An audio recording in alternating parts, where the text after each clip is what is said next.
your Bibles with you to Hebrews 10. Hebrews chapter 10.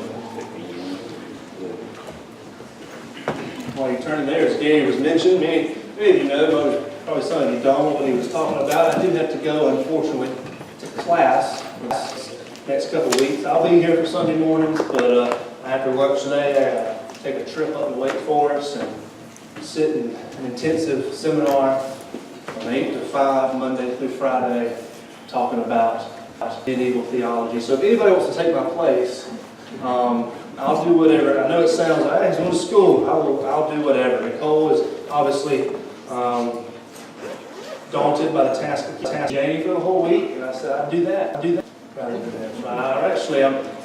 normally look forward to it. It's kind of fun to go up and go to class, but I'm not looking forward to leaving them too. But she's coming with me the second week. We got a lot of people to see in North Carolina, but this week's going to be tough. So pray for me as I travel. And for tonight, we are going to have regular Sunday night services tonight at 6:30. Over here, Delano McMahon is going to be coming for actually the next 2 Sunday nights, and so that'll be a special time. He was excited about it when I called and talked to him. So be sure to come out and support him and come hear him tonight. And of course, they'll have youth and regular services on Sunday night as well. If you're in Hebrews chapter 10, we're going to be reading the first 18 verses. And before we get to that, there's this cool little story from this commentator named R. Kent Hughes. I use him a lot. I read a lot of his books, and he was making this illustration, and this is what he said. He said, when him and his now wife, were dating, when they were still dating and they were in high school and college, he said he had this picture of her, just a small little picture, a wallet-sized picture, and he said they were engaged to be married, and that picture just brought him so much joy. He said oftentimes he would find himself staring at the picture in anticipation, waiting until the wedding day. He'd put it on his desk, he'd put it on his nightstand, he'd carry it with him. Anytime he missed her when he was far away, he'd pull out that picture and he'd look at it, he'd think, man, one day I'm going to be with her. Right now we're so far apart, we're going to be with her. He says he looked forward, he got married, of course. He says, and imagine I was with my wife, he said, for over 20-something years now, and one day I come to her and say, you know what, I really just like the picture a lot. And you know what, I think I'm going to leave you. I'm going to pack up all my stuff. I'm going to take this little glossy picture now that's really showing its age a little bit. And you know what, I'll give the picture a kiss, and that'll just be my companion from here on out, and I'm going to leave. And all the joy and things we built up, I'll just pass it behind. Right? It sounds stupid. It sounds absurd, and it is. Right? He says that. He says, how absurd for anyone once having the substance to go back to the shadow. Yet some in the early church were forsaking the covenant of grace for the old covenant of the law, which is what this entire book's been about thus far. These Hebrew Christians that had trusted Christ, that came to Him, and now they're considering going back. He says, and this is what the author of Hebrews wants to steel his people against as he concludes his comparison of the old and new covenants in chapter 10, verses 1 through 18. And so, follow along as we read Hebrews chapter 10, verse 1. For since the law has but a shadow of the good things to come, instead of the true form of these realities, it can never, by the same sacrifices that are continually offered every year, make perfect those who draw near. Otherwise, would they not have ceased to be offered, since the worshippers, having once been cleansed, would no longer have any consciousness of sins? But in these sacrifices, there is a reminder of sins every year. For it's impossible for the blood of bulls and goats to take away sins. Consequently, when Christ came into the world, He said, sacrifices and offerings you've not desired, but a body have you prepared for me. In burnt offerings and sin offerings you have taken no pleasure. Then I said, behold, I come to do your will, O God, as it's written me in the scroll of the book. And when He said above, you have neither desired nor taken pleasure in sacrifices and offerings and burnt offerings and sin offerings, these are offered according to the law. Then He added, behold, I have come to do your will. He does away with the first in order to establish the second. And by that will we have been sanctified through the offering of the body of Jesus Christ once for all. And every priest stands daily at his service, offering repeatedly the same sacrifices which can never take away sins. Verse 12, but when Christ had offered for all time a single sacrifice for sins, he sat down at the right hand of God, waiting from that time until his enemies should be made a footstool for his feet. For by a single offering he has perfected for all time those who are being sanctified. And the Holy Spirit also bears witness to us. For after saying, "This is the covenant that I will make with them. After those days, declares the Lord, I will put my law on their hearts, I will write them on their minds." And then he adds, "I will remember their sins and their lawless deeds no more." Verse 18, "Where there is forgiveness of deeds, there is no longer any offering for sin." Let's pray. Father, as we focus in on your word, I pray you give us ears to hear, that you would speak. And Lord, we're going to thank you for speaking to us. Yes, in Jesus' name. Amen. The first thing we're going to talk about is needed help. There was a needed help, and it was these first 4 verses. And so, look right again at those first 4 verses. He starts by saying something we've heard over and over again. He says, "For since the law has but a shadow of the good things to come, instead of the true form of these realities, it can never, by the same sacrifices that are continually offered every year, make perfect those who are drawn near." Now, if you've been keeping up in these past couple weeks, this is something he's said a lot. He's repeated it. He started way back before, telling us that the tabernacle was a shadow of the heavenly things. He keeps describing the fact that what Jesus did was way better than what those Old Testament priests did, right? So this whole time, for the last couple chapters, he's constantly been saying, all those sacrifices you did are nothing compared to his. All those sacrifices you did are nothing compared to his. And so it seems repetitive, and it has been. And later on, we're going to see that he repeats it over and over again for a reason, right? But the thing is, there's something we need to realize in the midst of it. We can't ever hear it too much. In fact, I heard a quote, I can't remember it especially, so I'm going to misquote it, I'm going to paraphrase it. Somebody was mentioning when they would go to church, and they made the comment, for those hearing the gospel for the first time, it was joy, but the people who had heard it 1,000 times seemed to love it even all the more. Why? Because that's our story. We never should get tired of hearing it. So here he's telling them, remember, Jesus is better than all that. He was better than those Old Testament priests. But, as he said, in these 18 verses, he does sort of wrap it up. Starting in verse 19, he starts to change focus a little bit, and then he's going to be talking about some other stuff from here on out. But here we have one of those things. The law was but a shadow of the good things to come instead of the true form of the realities. It was never meant to be the answer. Right? And then he makes the common sense reason why it wasn't the answer. Pretty simple. In verse 2, he says, if that was the answer, if bloods of goats and bulls and rams and all that kind of stuff was the answer, he said, why in the world would they keep offering sin offerings? Right? Why keep killing the animals? If they worked, shouldn't you be able to stop? And that's what the writer says here. He says, otherwise they would have ceased to be offered, since the worshiper would have been cleansed. But then he says something really important in verse 3 and 4. Don't miss this. This is what we talk about when it says needed help. Verse 3. But in these sacrifices, there is a reminder of sins every year. Al Mohler says, we can see that the old covenant sacrifices could not achieve the forgiveness of even one sin. Instead, we see that these sacrifices pointed to the forgiveness of all sin. Rather than forgiving them, it was a constant reminder of sin every year. And then verse 4 just makes that clear. If you've ever been reading the Old Testament and you wonder, well, why in the world aren't we killing animals today? Right? What happened with the Old Testament sacrifice?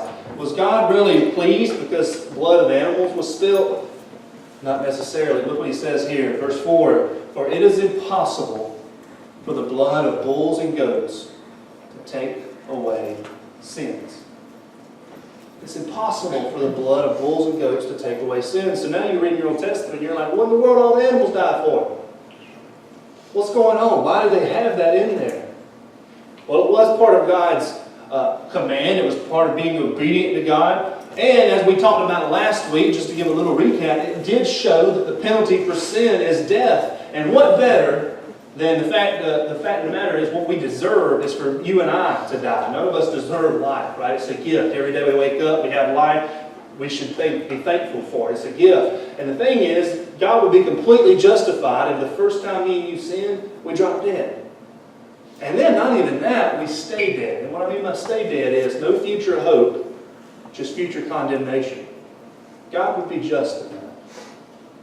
Because that's what we've deserved. And yet in the Old Testament, he says, I'm not going to kill y'all, but something has to pay this price. And until I send my son, it's going to be illustrated through the blood of bulls and goats and rams. And so they did see that death was the cost for sin. But what mattered more than anything to God, even in the Old Testament, when people ask me, well, how were people in the Old Testament saved?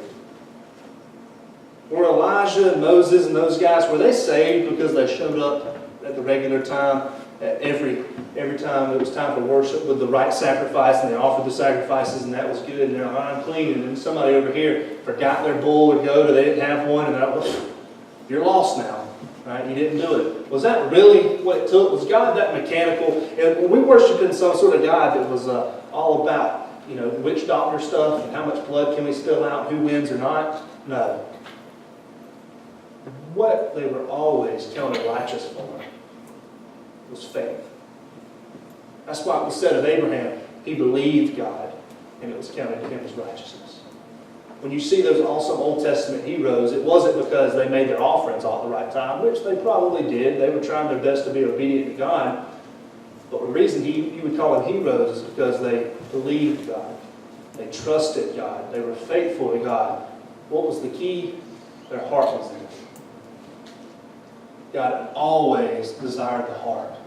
It was never just about the animals. In fact, listen to these other Old Testament texts. You don't got to turn there. I'll just read them to you. Isaiah 1, verse 11 through 13 says, "What to me is the multitude of your sacrifices, says the Lord. I've had enough of burnt offerings of rams and the fat of well-fed beasts. I do not delight in the blood of bulls or of lambs or of goats. When you come to appear before me, who has required of you this trampling of my courts? Bring no more vain offerings." That's pretty strong language. This is what he says in Jeremiah 7, verses 21 through 23. "Thus says the Lord of hosts, the God of Israel, add your burnt offerings to your sacrifices and eat the flesh. For in the day that I brought them out of the land of Egypt, I did not speak to your fathers or command them concerning burnt offerings and sacrifices, but this command I gave them, obey my voice, and I will be your God, and you shall be my people, and walk in all the way that I command you, that it may be well with you." Amos chapter 5, last one, chapter 5, verse 21 through 24 says this, I despise your feasts, and I take no delight in your solemn assemblies. Even though you offer me your burnt offerings and your grain offerings, I will not accept them. And the peace offerings of your fattened animals, I will not look upon them. Take away from me the noise of your songs, the melody of your harps, I will not listen. But let justice roll down like waters, and righteousness like an ever-flowing stream. Now, why would he say all that? He commanded these offerings. Why in the world is God sort of going back on all this now and saying, I don't want it? Well, in Amos and all these other situations, what was going on was the people's heart were far from him. Think about what Jesus says to the Pharisees in the Gospels. Right? They were pretty good keepers of the law. They weren't doing the sacrifices all the same at this time period. Why? Because they didn't have a temple anymore. They were mainly going to all these different... Well, they had a temple. It would be destroyed later. But oftentimes they were worshiping in synagogues. And after the temple was destroyed, it was just a synagogue. So you didn't have the same symbolism that you see in the Old Testament. But when Jesus comes to those Pharisees in the Gospels, remember what he says to them about the fact that they were so tied to the law? He says, you guys... You think you've got it down pat. You tithe, and you tithe so well that you tithe the spices. Right? He says mint and dill you tithe. You give a tenth away. He goes meticulously through everything in the law. He said, but the bigger things of the law you've forgotten. Mercy, love. What had happened to them? They lost the heart behind it. They lost the reason the law was there in the first place. They forgot what it was about. It never was about do this, this, this, this. It was always about obey God, trust Him, believe Him, follow Him. And part of being obedient to Him was following this law. And so we see here as He's saying, I hate and I despise your feast, was because He didn't care if you came and killed the bull, if you didn't really love and trust Him in the first place. That's why He said, I don't even look upon it. Right? And that's what He's saying here. Never was the blood of bulls and goats ever able to forgive sins. It was always an issue of the heart. R. Kent Hughes said there was nothing appealing to him in the sight of a dying animal. God had no pleasure in the moans and death throes of lambs and bulls. What He did find pleasure in was those who offered a sacrifice with a contrite and obedient heart. And we know this feeling kind of well, right? One of the most popular ways we know this is when it comes to apologies. There's two types of apologies that just don't cut it. The first one, husbands, wives, y'all know this one pretty well. People use it all the time. It's the I'm sorry but apology. We all know the I'm sorry but apology. You say you're sorry, but when you say but right after it, what you begin to do after that is then justify everything you did in the first place. Right? It really doesn't mean you're sorry. It means you know you're right. But you feel the need to say sorry and then explain why you're right to that other person. Right? So you go, I'm sorry, but you were a jerk. Right? And because you were a jerk, I did all these things, and I'm justified, and you're really the one that should be sorry. But I said sorry first because I'm the bigger person. That's what I'm sorry but does. There's another big one that just don't quite cut it. I labeled it the sibling sorry. This is the one mamas use all the time when the kids are fighting, and you say sorry. And you don't really feel like you need to say sorry, right? Even if you're the brother or the sister, the other one was always the one doing the wrong thing. You were completely justified in hitting them across the head or whatever you did. And so when you get asked to say sorry, you say, sorry. Turn around. And you have a little attitude. And you know, parents, they say, all right, they said it, leave them alone. It's not really fulfilling when they say sorry that way, is it? Right? The siblings still mad at one another, still fighting about it. And so that's the sibling sorry. We know that it doesn't work. But why are both of these no good? Well, they miss the heart. There's no sincerity behind it. There's no true feelings of sorrow behind it. What's the thing we needed help with? We needed help with our heart. That was God's desire. It was always for the heart, which still is. But the problem is that our hearts are broken. And you know it. You know yours is. You can lie about it some, but the fact that you might lie about it is just you covering it up the fact. You're proving the fact that your heart is broken. What does it mean by that? It means there are so many things grasping for your heart. Your heart has devotions that fluctuate. Sometimes your heart seems full of joy and happiness with God, and other times it feels dry, empty, and distant. And of course, we're not referring here to the organ that pumps blood, but rather the internal soul is the center of it. God wants your heart, but can it be very easy to offer up empty praise to Him? Yeah, none of y'all bring goats and bulls in here, right? We don't want it. But we do sing the song, we bring the sacrifice of praise. That's most of you ever hear me sing, right? You know, sacrifice of praise song? If you don't, you need to learn that one, right? But anyways, we bring the sacrifice of praise. Isn't it so easy to sit there and sing and your heart not be in it? Yes. Why? Because it's fickle. It tends to go each and every way. It's easy to offer empty praise. He doesn't honor that. We need to analyze our motives and our heart. This is why I try to, and I have to do it myself. Sometimes Sunday morning gets a little crazy. Sunday morning can be some of those hectic times of the week. It seems like it shouldn't be, but everything goes wrong on Sunday morning. Right? You wake up, something in your house messes up. One of the kids doesn't get up, right, and you're in there rushing to get them ready. As they've said before, one of the most ungodly hours is the hour right before church, because all the families are fighting and stuff, trying to get dressed up and get into the car and get there on time. And then it's like as soon as they walk through the door, it's a super force field back there, and it turns a smile on, right, because you got to turn the light on. All right, I'm here, I'm happy. Everybody say hey to me, right? But you just had one of the worst mornings you could ever have, right? Unless y'all looking at me like you never done that before. I know you're all lying, right? We all know what we're talking about. And so it can be a rough time. And so in the midst of a Sunday, sometimes we just have to get aside, whether it's going over into a side room or maybe just getting to yourself for a minute while everybody else is talking to Sunday school, and just collect yourself. Prepare yourself. Why? Because, y'all, it can be easy to go through the motions. But I'm telling you, there's no such thing as fake it until you make it in the family of God. You got to truly know Him, and then once you truly know Him, when you worship Him, you got to let your heart be engaged. That doesn't mean you're always happy. Don't mishear me. That doesn't mean you're always happy. If you are, I want some of whatever you're on, right? You're not always happy, but you're sincere. It means you know what God's done for you. When you come here and worship Him, sometimes it's full and it's happy and you've had a good week. It's full of joy and you're praising God and you're excited. And then sometimes you come in and you've had a rough week. But you got all these people sitting around you that should care about you, and I believe they do. They've been praying for you. They talk to you in Sunday school class. They said hey to you. They're excited to see you here this morning. They sit and shake hands. They talk to you in the pew. And you know what? You kind of had a rough week, but you're excited to hear the songs and the message. And when you hear it, it speaks a little comfort to your heart. And you start to realize that some of the problems you had are nothing compared to the glory you're going to have one day. And so you start to let some of that stress go away. And you start to realize, you know what? God did die for me. And I remember it. I trusted it. I believed it. I'm a child of His. And you get rejuvenated. And yeah, you still might not be the person just constantly smiling.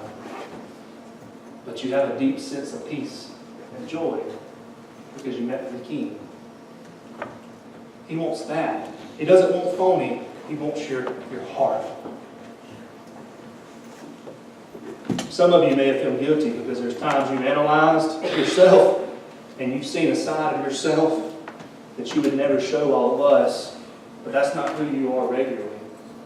Well, the reality is that we still have broken hearts, and that's why this next point is so important. We have a necessary hero.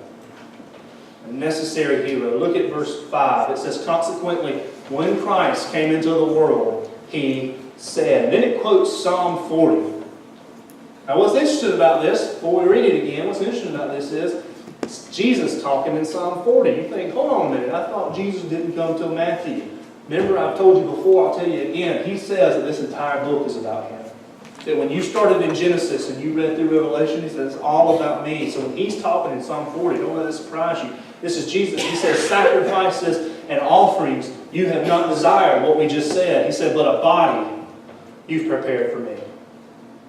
In burnt offerings and sin offerings you've taken no pleasure. But then He says, behold, I've come to do your will, O God, as it's written of me in the scroll of the book. And then look down at verse 10. Remember what He just said, I've come to do your will, O God. And then in verse 10, and by that will we have been sanctified through the offering of the body of Jesus Christ once and for all. Now what's He saying there? What's going on there?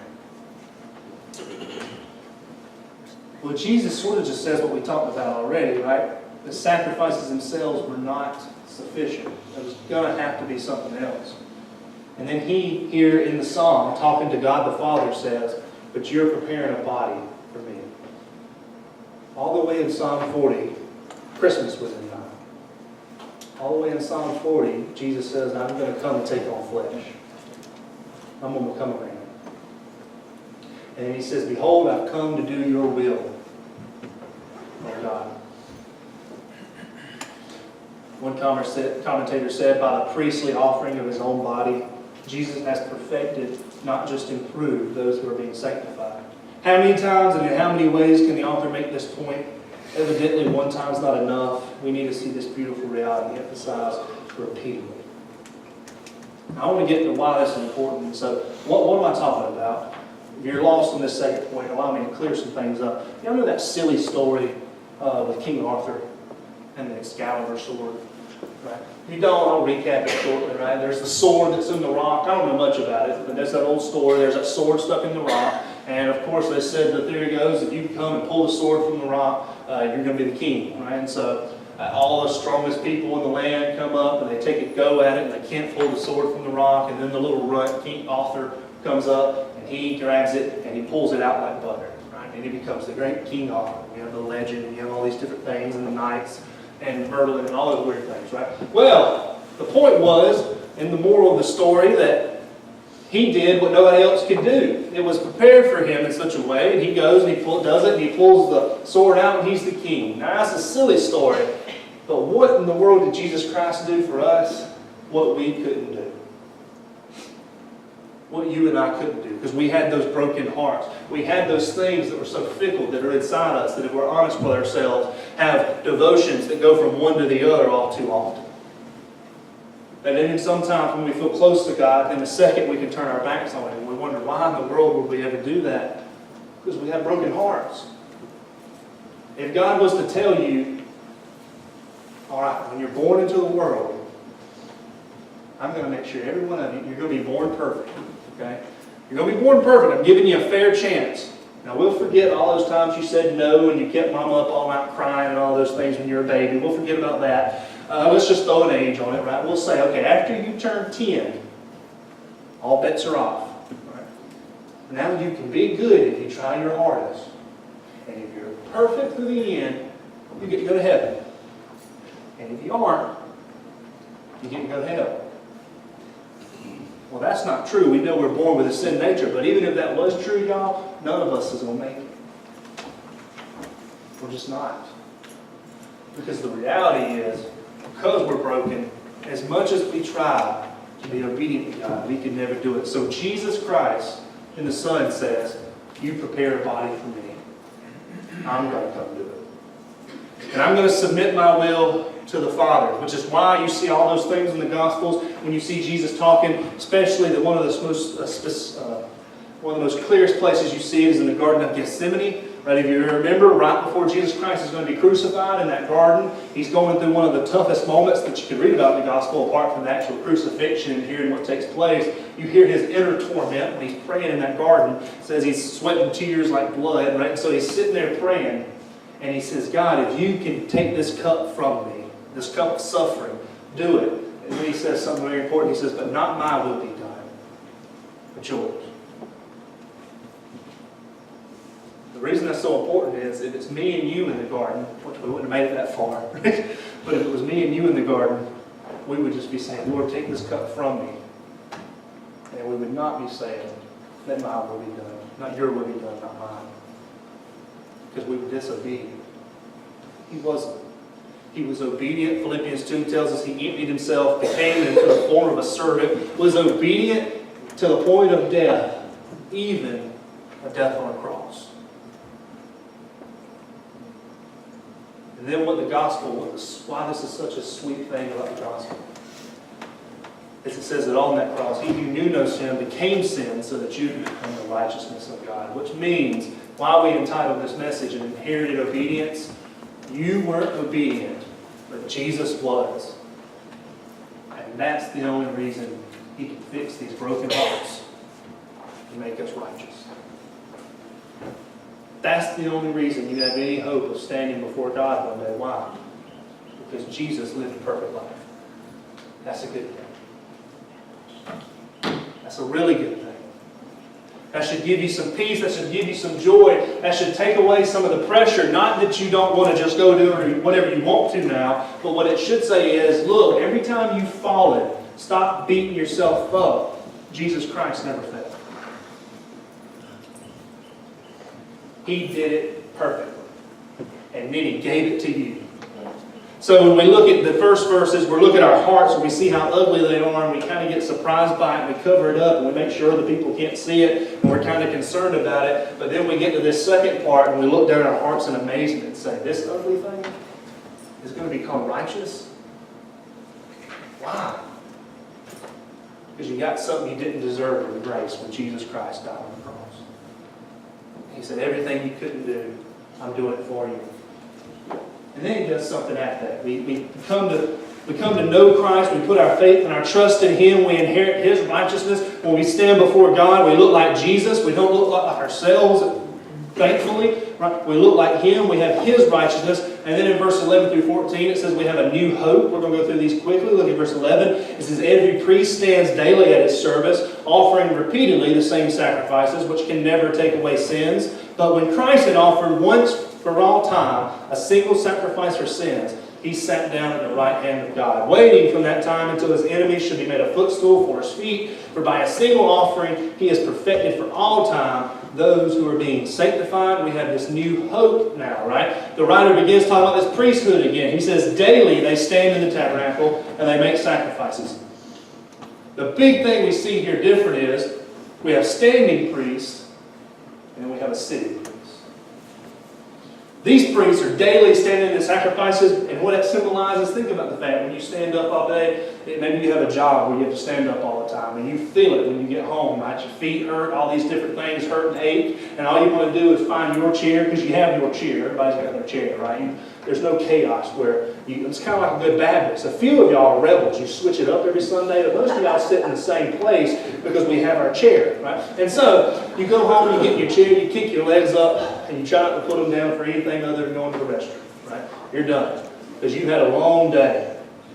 Well, that's what this symbolizes. These priests, there's really always something left to do. There's a sense of urgency. There's no time for rest. There's always more left. But then this picture of Christ sitting, he comes, he offers the once-for-all sacrifice on a cross, and then it says he sits at the right hand of God. It symbolizes true power. It symbolizes true rest. It symbolizes that the work is finished.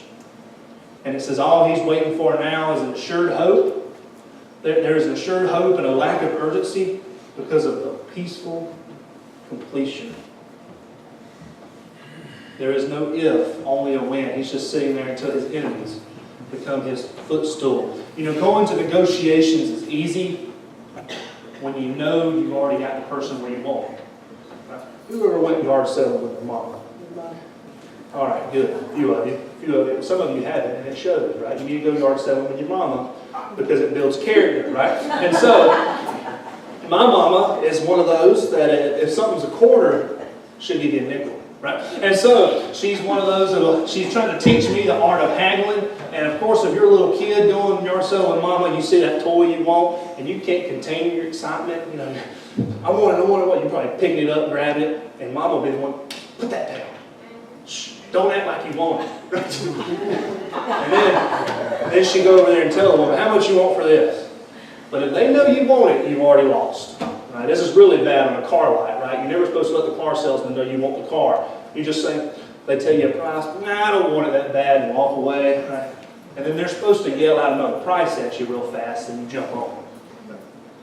But if you give up that you're really eager for it, you lost. You don't win, right? It's easy to go into negotiations when you know you got the person where you want them. One of the awesome things about being in Christ is this new hope we have, y'all. It says that in this world, we face certain victory. We don't got to worry about the negotiation process. It's finished. There's no chance that this world is going to defeat our King. We don't have to go fret over the enemies in the way, although there are plenty of them. If you look at the news, there's going to be so many things that can be discouraging. But this is what the Bible says. It says we know they will be made a footstool. We have a king that's sitting on a throne and seeming danger. The seeming danger we face is not a danger at all. No policy, no terrorist act, no new philosophy will ever take away the victory we have in Christ. None of it will crush or bring an end to the church, and you can have faith in future victory. You can face uncertain days because you have a certain ending. Because our King said it's done. He's just waiting. We have a new hope. And then finally, y'all, we have a new heart. That broken heart in the beginning, but then we had this Christ that came and died for us, that lived the life that you and I couldn't live, lived it perfectly, and died on a sinner's cross. And he says, now I'm going to give you a new heart. In verses 15 on down, he quotes Jeremiah 32 again. And so in the midst of that, he says, this is a covenant that I will make with them. Verse 16, after those days, declares the Lord, I will put my laws on their hearts, and I will write them on their minds. The idea here is that that truth that we couldn't live, that Jesus Christ did live, is now going to be something that lives in you. There's going to be a desire in you to fulfill the law, not because you have to get saved, but because you want to, because He's given you a new heart. The old preacher, Donald Gray Barnhouse, over in Europe one time, he has a story. He was walking along, it was right after World War I had ended, and he was walking through what an old battlefield was, and there was still, the Germans had just left everything behind and just abandoned it, so there were still tanks and different things just sitting out there. And so he's walking along this path, and he sees all this rubble from the war, and it was spring. And yet what worried him, well, concerned him, is all of a sudden he saw leaves falling. And he couldn't figure out, what in the world are these old dead leaves falling for now? Why didn't they fall through that harsh winter? Apparently they hadn't, but then he looked up and he realized why they were falling. Because underneath it, new buds were beginning to sprout. And they were getting rid of it. He says, this is what happens when God writes His will on our hearts.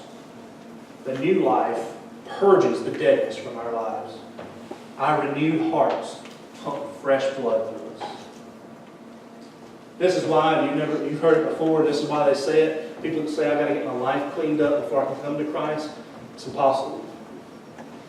He's the one that gives you the heart to even live that new life. He's the one that changes it. And once He changes us, this is why, y'all, I don't ever want to push you to a point where you don't feel like you're supposed to live a holy life. Because you are. You were called to live holy. In fact, it says, be ye holy because I am holy. It says in the Old Testament, it says in 1 Peter, 2 Peter, calls us to holiness. We're supposed to live set-apart lives. He does, so don't ever think that. But I want you to realize that those things aren't the reason you make it. You make it because Jesus was holy. And then now that He's given you a new hope and a new heart, you live differently because you want to. You live differently because there's a new life inside of you. This is why we have to be born again. We start something brand new. It's internalized within us. It pushes us, it calls us, and now when we sin, we feel bad about it, and when we do good, we give God the glory, because He's the one that made it possible for us. He had a broken heart, but in our necessary hero Christ, He did what we could never do, and if you've trusted in Him, you have a new hope and a new heart. As David comes to lead us